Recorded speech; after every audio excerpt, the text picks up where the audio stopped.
Former Sunderland midfielder Jason McAteer has given an insight into his rivalry with Roy Keane and his thoughts on that infamous elbow at the Stadium of Light. The former Republic of Ireland international said he knew exactly how to push Keane's buttons in the big interview with Bet3. The pair had formed a friendship earlier on in their career while on international duty, but their relationship turned sour. In August 2002, Keane's Manchester United side headed to Wearside.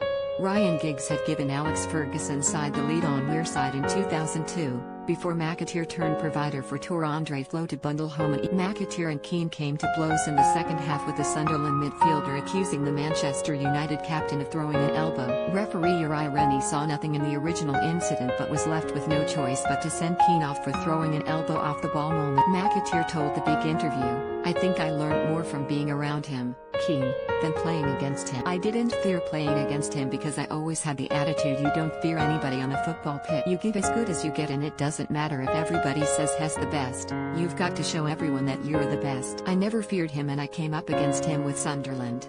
We were a lot older then and our relationship was quite weird. We weren't mates initially. We had difference in opinions early on. We were a little bit immature, the pair of us, with things we did.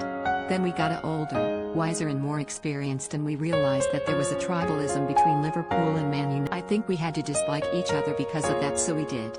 At the time, Keane was in hot water for saying he deliberately set out to injure Alfie Haaland following the release of his autobiography. The Manchester United midfielder came under heavy criticism from Sir Alex Ferguson in the aftermath of the Sunderland. McAteer said, "As we get into our later careers, I knew what button to press to. I just knew how to get to him.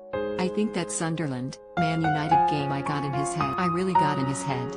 Like I said, it was all about winning. I said a few things to him to gain an advantage. I gained that advantage. I set the equaliser up and he ended up elbowing me in the side of the head and getting himself. I walked off smiling and felt like the job was done.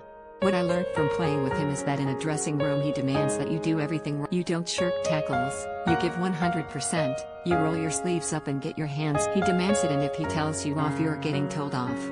You can listen to the full interview right here.